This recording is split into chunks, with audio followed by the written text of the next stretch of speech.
Hello, this is Konstantinos Papageorgiou, Konstantin Papageorge, the creator of the Distal Method, and I'm here to talk today about sports psychology themes, which is not even a psychology 101 lesson or an introduction to psychology, because that would require a whole different setup of this course. Supposedly, every one of you already has the basic background about sports psychology, or if they don't have it, I would suggest that you read one of those very good textbooks about sports psychology, or go and, I don't know, take a course about sports psychology. Here I want to stress some specific things in sports psychology, and also to talk about some things from the viewpoint of the Distal Method. As in every science, sports psychology has a host of dedicated journals that discusses very specific subjects and issues. Maybe you could find some resources there as well. Personality is one of the most important themes in sports psychology. Personality is the sum of characteristics making persons unique.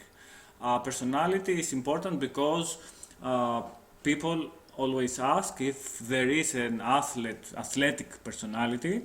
So if there are traceable traits that can show us who is going to be a better athlete, but we'll answer about that as well. Generally, we accept that there is an internal dimension that is internal and external, or dynamic and constant. Internal and constant, external and dynamic. Constant like my name, Konstantinos. Psychological core is in the center, like this. So here is psychological core. Around it, it's the typical responses and the role-related behavior, the roles we take up every day.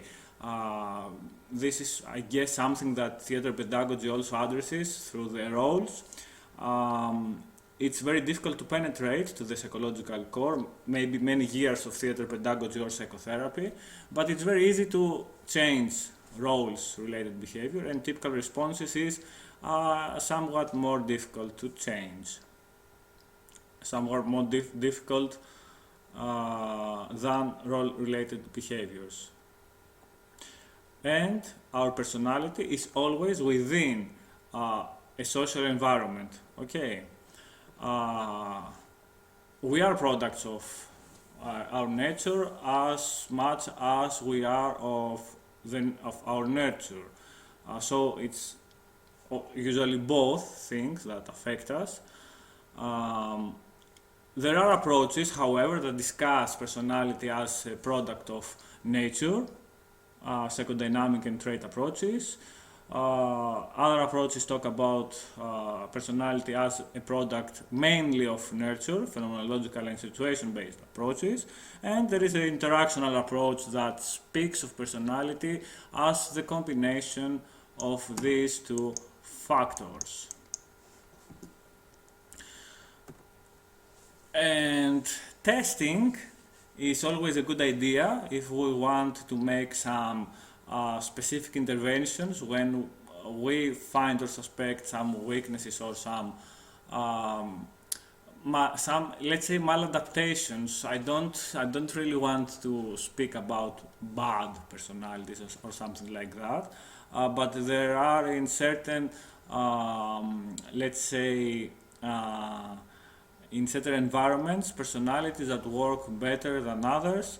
No athletic personality exists in the way that we can predict something like that making testing. Okay, and when we do testing, which is a very good tool, otherwise we should not use clinical tests. Of course, the sports psychologists won't use clinical tests that are designed for clinical cases, mental illnesses and stuff like that.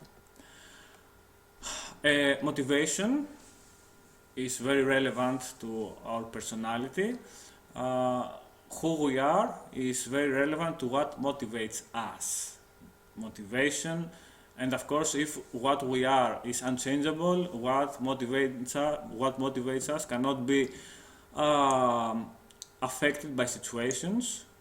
Okay, but we accept that both personality and motivation is fluid. Motivation, the direction and intensity of effort. Therefore, it's both. It's both situations and traits that make up our motivation. Because motivation is fluid, not very fluid, but it is fluid, okay?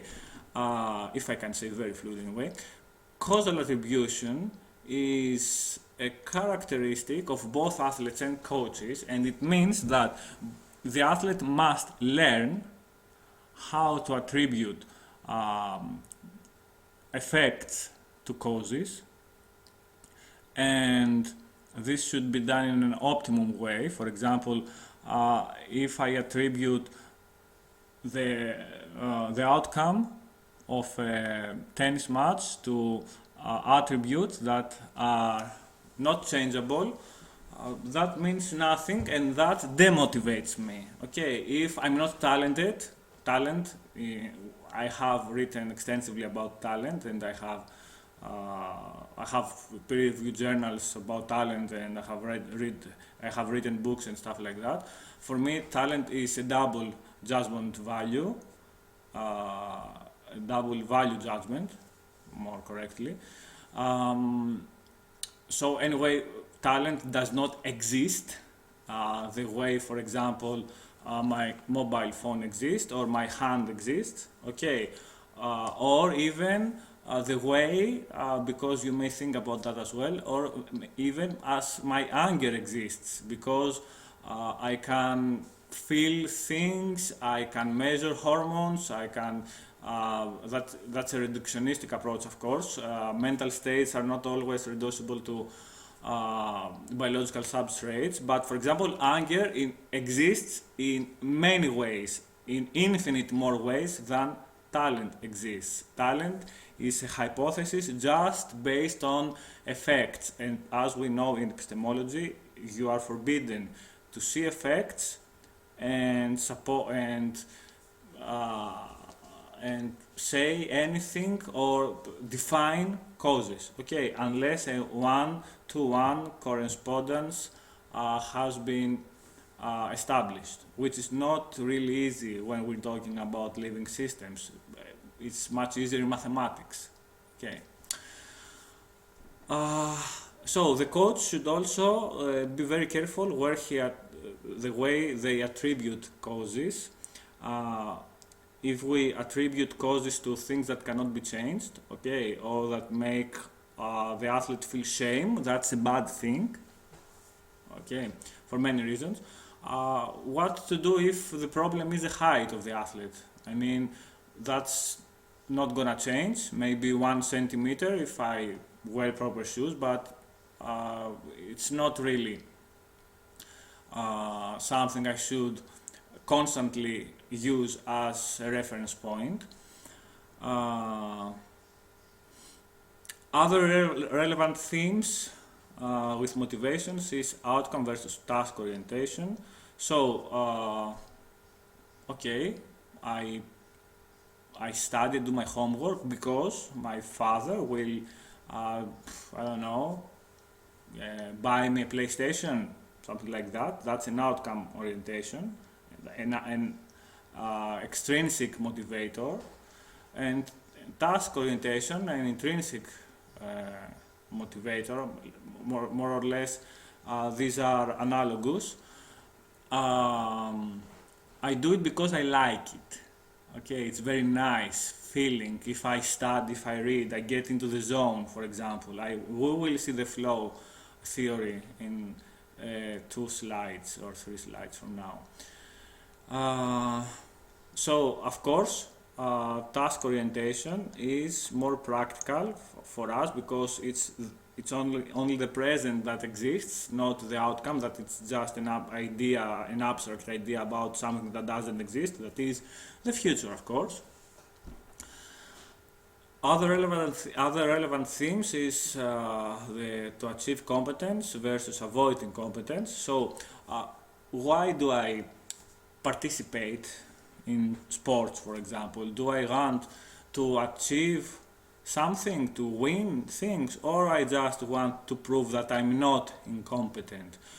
How do I, what motivates me when I hit a winner to, for example, win the point or to avoid losing it? It's very important to also develop such an approach on behalf of our athletes, and not to just do things to avoid incompetence and to avoid embarrassment, okay, but to strive for positive feelings and not the avoidance of bad ones. In utilitarianism, the classic distinction that has been made from the classic philosophers, Bentham and Mill, is that people have actually two motivators, just a correlation here, okay? So the motivation of people is to avoid pain and feel pleasure, okay? Let's make this connection. And internal versus external motivation. In order to speak about internal and external motivation, we should first speak about internal and external in general. The problem here is that what is external? For example, is my hand internal or external to me? It depends. Okay, as I have been trying to say again and again, depends on the model on how we define things. Sometimes we should view the parts of ourselves as external, sometimes as internal. But the classic distinction between even our psychology and our personality has internal and external parts and levels. Okay, so who are we? Are we the roles, for example, we take? But this is a classic distinction, internal versus external motivation. Usually we think of external motivation as outside reward. So, for example, a PlayStation or an iPhone, my father will get me, or something like that. And internal motivation is something I feel good for something, and that motivates me. And the flow is also, the flow state is an internal motivator. We'll see that in the next slides. How do we build motivation? We as coaches should perceive motivation as fluid, therefore we should not conclude that that athlete has these types of motivators or such and such motivation, and this is not optimal, but I can't do anything bad for him or her, and okay, let it be. No, motivation is fluid, not fluid, completely fluid, but it's not rigid either. We should understand people's motives and recognize the factors that motivate them and adapt to them if we want even to change them, as they do in Aikido, the Japanese martial art, where if you want to change something or to make a technique, you should first adapt and then apply the technique to the opponent, or the uki. The tori is the one who does the technique, the uki is the receiver of the technique. The coach should emphasize task and achievement goals and not that much outcome goals. I mean, you should win this tournament. It's not really a good motivation builder. Okay, much better one would be, okay, at this tournament, let's see if you will not break your racket. I know that's negative. Let's see if you can, for example, if you can remain calm, let's try that, or let's try to put more first serves in, or things like that. Okay, that's task and achievement goals.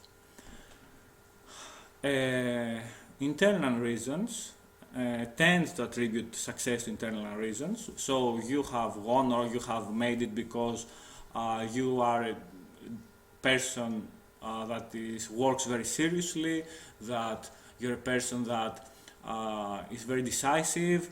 You are, I don't know if you want to use the word talented. I don't like using concepts that do not exist, that are lies. But it's better sometimes to attribute also failures to external reasons. It's okay. Today it was too much windy, and anyone could lose this tournament. Okay, or today you just had a bad day, not your fault. But be careful, as I've been saying again and again. There should always be a balance. So, for example,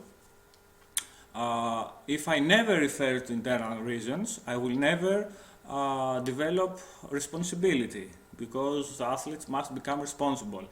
On the other hand, I should not sacrifice motivation just to build the absolutely responsible, let's say, athlete. Okay, it's always a balance, and always remember Vygotsky's zones of proximal adaptations. Okay, so we should know until which part to stretch each side. And relevant is also the feeling of control. Okay, so one doesn't have control over their height, but they do have control over the hours they spend practicing, or over their choice to use some tools to improve their technique or their mental capacities, mental skills, or not. Flow, that's a very popular theme also, and very important one. The most general definition of flow is when everything is going well. It was introduced by Mihaly Csikszentmihalyi in the 1990s, and he asked the question, how is a task by itself motivating? He didn't ask about people's motivation in general, but about the tasks themselves. And flow state is a motivator. It motivates us to further participate.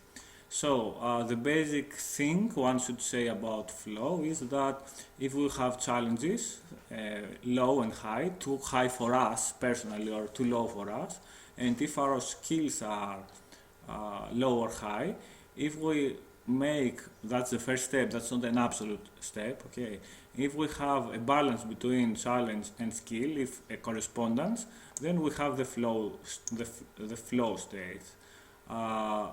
If the challenge is low, we have high skills, we bore ourselves. If we're very bad at something that is not challenging, we are apathetic. And if the challenge is high but our skills low, anxiety usually occurs. The characteristics of flow is the balance of challenge and skill, as we have already seen. It's a complete absorption and concentration at the task, on the task at hand. The athlete feels that the goals are clear. He's not lost in thoughts, and the goals do not change. Oh, now I want to win. Now I want not to lose. Now I want just to rest. Now I want just to go home. It's not a chaos like this. Merging of action and awareness, such a poetic phrase to describe feelings of loss of self-consciousness and being one with the task. Control improves, we feel in control. Time seems slower and our movements seem effortless. And how do we achieve flow? I insist on psychotherapy, not on clinical psychotherapy, okay? I insist on clinical psychotherapy is fine, but I insist on the type of psychotherapy that is fit for everyone, and everyone should do the psychotherapy of the type I referred to in a previous part, because psychotherapy unblocks our energy, so this is very good for our flow of energy.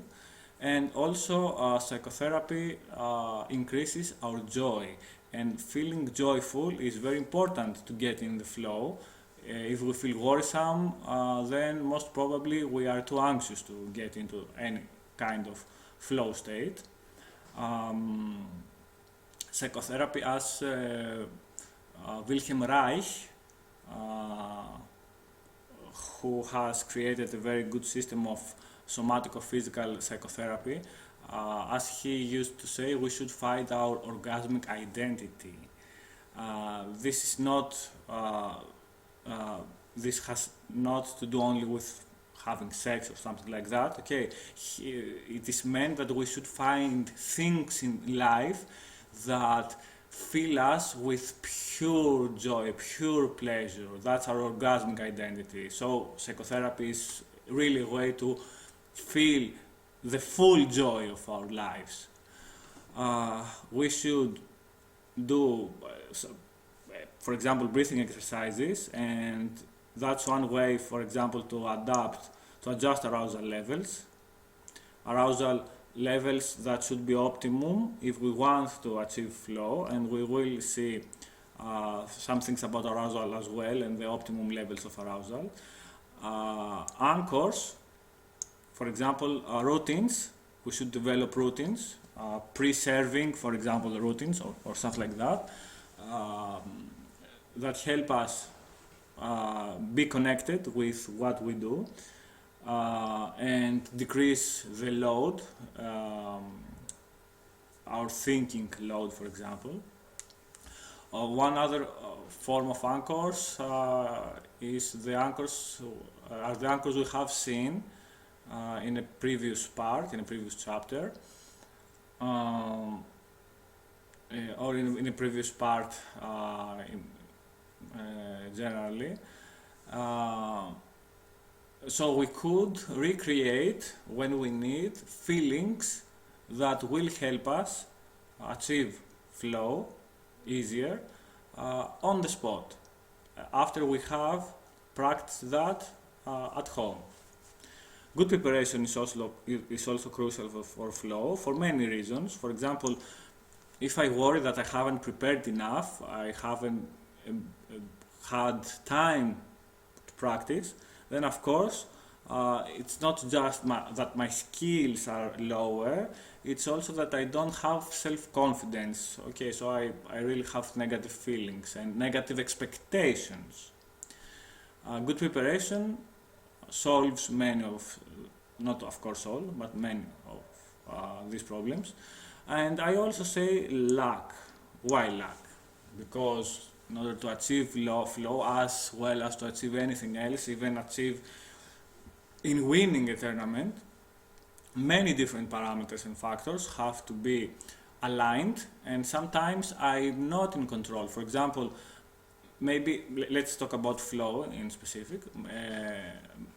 Environmental factors play a role, but that's not up to us if we participate in a tournament. So maybe for our liking, the weather is perfect. Maybe the opponent is in the perfect day for us to match our skill to their skill. So we have this balance we have been talking about between skill and challenge, and maybe many other parameters as well. Okay,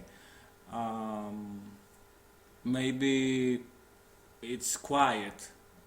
It has happened that I have played in tennis courts that it's the traffic is too loud, and that doesn't really help me, at least, achieving the flow state. Goals are related to attaining a specific standard of proficiency within a given time. There are again outcome, performance, and process goals. Outcome goals are relevant to results. Process goals are related to behaviors, and the standards are set in the performance goals. So the outcome goal may be, for example, how to maybe, for example, to win a tournament. The process goal can be that in order to achieve this outcome, I should improve my first serves, and I should stay longer in the rallies. And the performance goal could be I should hit 60% and above first serves in, and I should hit at least three balls until I lose a point and not be, for example, too offensive and lose too many points from the beginning. When talking about goal setting now, we have to take into consideration this acronym.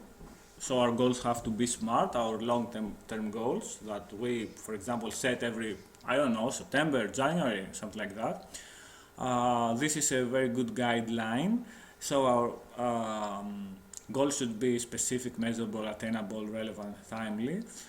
There could be many things also, but it's a good reference point. This could be interpreted in other ways as well. For example, instead of attainable, one could say adjustable, or could say adjustable as well as attainable. So specific, we want our goals to be specific and be able to reply to as many questions as possible, and define the goal as much as possible with no ambiguous language, which will make the goal also more measurable. We should have means to track the progress and measure the possible outcomes, the final outcome or the intermediate outcomes. Otherwise, it's just a vague goal. Attainable, how are we going to attain the goal? But most importantly, if the goal is way too much demanding, we will simply give up at some point. Or if it's too easy, we will get bored and give up the same as before. So it should be perfect for us, and it should also be relevant for us, which also means worthwhile. For example, maybe I want a new phone. Many children do want new iPhones. I want, for myself, a new car, an expensive one. I want to go, I don't know, for vacations or something like that. But I should ask myself, is that relevant for the course of my life? Will this get me to where I want to be in, say, 5 years or 10 years or something like that? Or maybe, okay, a goal is relevant, but it's too much of a trouble. In fact, it's so much of a trouble that it's not worthwhile. It's like a waste. I'm spending too much to receive too little. And a goal without a time frame is no goal. Okay, it's just an idea. On the other hand, if we have a time for our goals, if we have a specific time limit, things can dramatically change in the way we achieve the goal. For example, I want to improve my serve. For when? For the tournament next week. So then I can only do things that are relevant to proximal adaptations, not distal adaptations. I should just try to, for example, for distal adaptation, for proximal adaptations, my psychology is the most relevant factor. So I should maybe do some practice in mental imagery or something like that. But if I want to improve my serve in, say, in the next 2 or 3 years, then it's a completely different discussion. I can use distal adaptations. I can improve my technique. I can improve or create routines. I can do a whole set of stuff instead of just trying to improve only short-term parameters. Goals should be put in the positive, so I want to do this and not I want to avoid this. Okay, this This is also relevant when we get in the court and hitting a ball. So I'm not hitting a ball to not lose it. I'm hitting a ball to win, for example, the point. But we will see that again.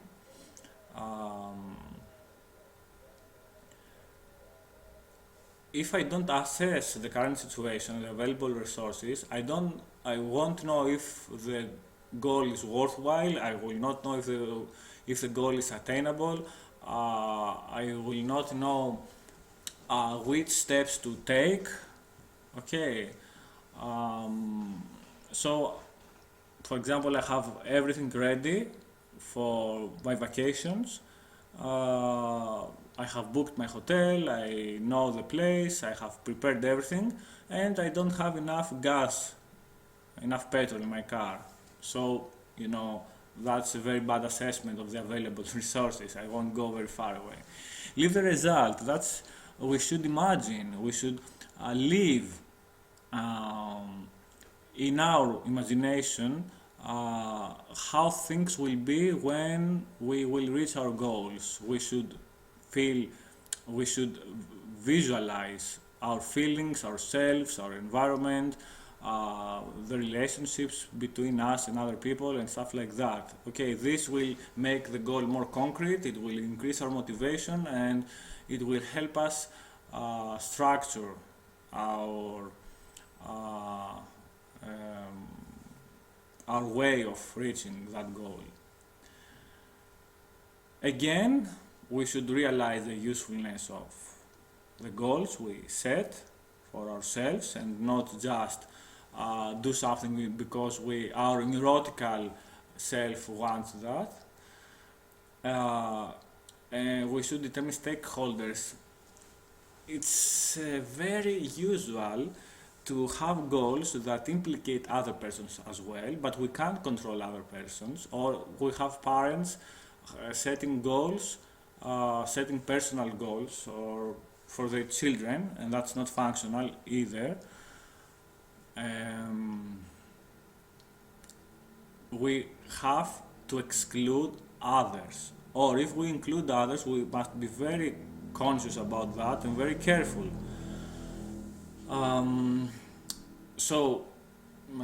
It's no use putting goals that we can't achieve with our efforts and our own control. And the content is, of course, the roadmap that will get us step by step to the goal. A very interesting technique to apply is to write down the 4 dimensions of the success of a goal. What will happen if I succeed? If I don't succeed, what will not happen if I succeed, and what will not happen if I don't succeed. These are 4 completely different categories, and based on that, my goal becomes much more realistic, and I see much more clearly the way to the path towards my goal.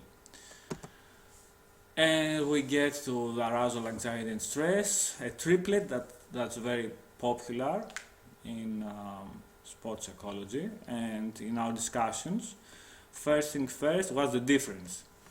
Arousal is the intensity of motivation. It's not something negative, it's just the way our sympathetic system takes over as we increase our participation in something. Anxiety is negative. It's a negative emotional state. There is cognitive in our minds and somatic in our bodies, anxiety, or expressed in these ways, or maybe expressed in both of these ways, cognitive and somatic.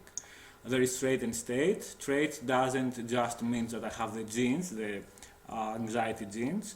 It might also mean, or it usually means that I have grown up in an environment that made me more anxious because it was a tough environment. Okay.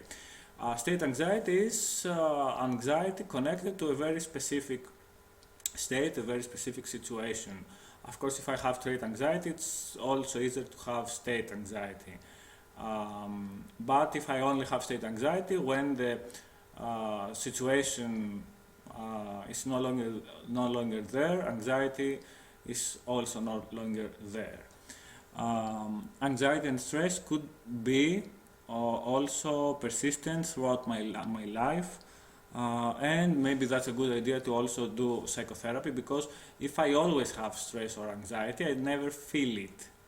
I have never experienced how it is to be completely relaxed or without stress, to know the difference. Okay, so it just eats me from within. That's especially true for stress, which is a non-specific response to a stressor. That means that many people live stress in a different way. It's not, there's no universal way to measure stress. In arousal there is. For example, you measure the cardiac rhythm, how fast your heart beats. But in stress, I don't know, you could have from constipation to hair falling to heart arrhythmias to respiratory problems to asthma to allergies, anything really. In sports psychology, we are more interested to define, let's say, stress as an imbalance between demand and response capability when consequences are important. So we have important situation, and that's why usually important situations have important consequences, and we also have uncertainty. We don't know if we can make it. Okay. Arousal is just a way our sympathetic system takes over more and more. The inverted U hypothesis says that there is an optimum level of arousal for our performance, but this optimum level is relevant to the individual and to the task. Different individuals have different optimum arousal levels, and the same individual has different optimum arousal levels for different tasks. Generally speaking, though, if we see the performance arousal graph for the complexity of tasks, if I have a very complex task, for example, if I have to play the piano, then the optimum arousal level should be moderate, not very high or low. But if I have a very simple task like weightlifting, that doesn't, for example, implicate many fine motor skills, then higher arousal level is better. And I don't know, but I always like to give the example of the serial killer in horror films. So stabbing people is a simple task, and the more aroused you are, the more you can stab them. Okay, I don't know, but I like for some reason this example. So your performance improves if you are a killer and you have a bigger arousal. If we add worry to our arousal, then catastrophe comes. It's an explosive mix. Our performance is destroyed. So, let's say we are at optimum arousal level or wherever else, and we have worry.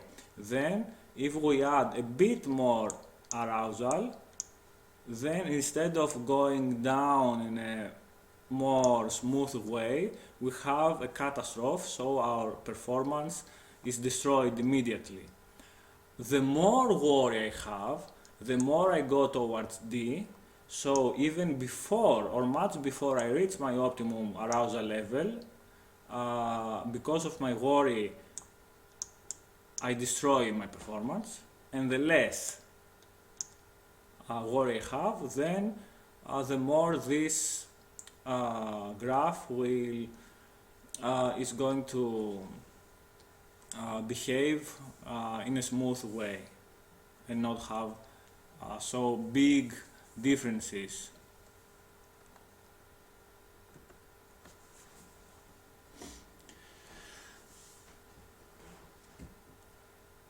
Whatever I feel, it's very important the way I interpret it, and this is something everything is taught. The coach must have, the coaches must have this mentality and this knowledge, and the athletes must be trained to understand this. So, if I feel, for example, aroused, my heart beating and stuff like that, and if I think, or if my coach makes me think that, oh, you're ready for the tournament, that's a very good sign, then I feel well, no worry. What I'm saying is not absolute, but just to get the general idea. I feel less worry, and I have more potential to win this, not to win, to perform better. But if I interpret my inner state of arousal, for example, as a bad state, as harming for me, then it will harm me. Even if I feel anxiety, even that I could reverse it to a point if I reframe it using proper tools. Okay. So, in some way, perception is reality. Why did I choose to include this famous pianist, Dimitris Gouros? It's a Greek pianist, by the way, because I know a story that not many people know it, as I happened to be friends with someone that was near to him. So the story goes like this. Of course, Dimitris Gouros was a boy wonder when he was a small boy, so at the age of, I don't know, 10 years old or something like that, maybe that's a very bad photograph showing him at a very young age, he was playing with orchestras and famous concerti and stuff like that. So at some point there was a rehearsal, or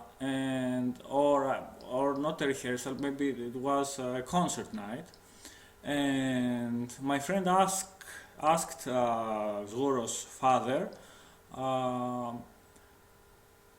is the very obvious question: is your son stressed? Does he feel anxiety? How is he? Is he okay? So Zgouros' father was freaked out. He was really he was really surprised or something like that, and his answer was, no, don't say that word again. Dimitris Gouros must not hear this word. So this is a very naive approach, a very bad one.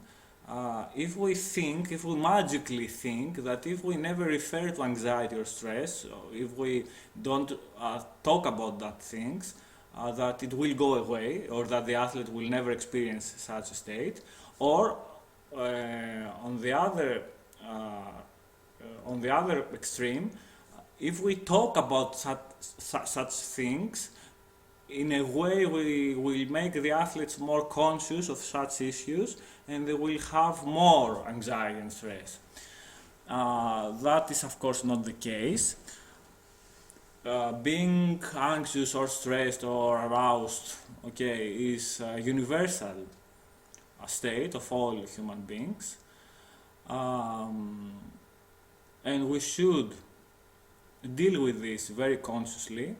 We should give our athletes the tools they need and develop to them the capacities they need, so that they are effective when it comes to dealing with such states. Okay, so don't do like Zgouros' father. Okay, prepare your athletes.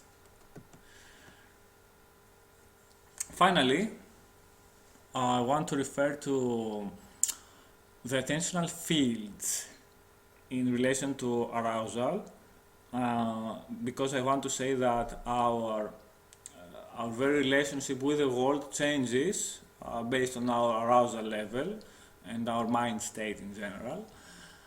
So, okay, here maybe some implicitly it says that our vision field is affected, but actually it's our attentional field. Our attentional field is not only about our vision; it's about maybe our hearing as well, or any other sense actually. So if we adjust the arousal level, we narrow or broaden our attentional field as well. So too much arousal means too narrow an attentional field, and vice versa. So this is also one more consideration to make. So thank you for watching. Please proceed to part 2 of this presentation.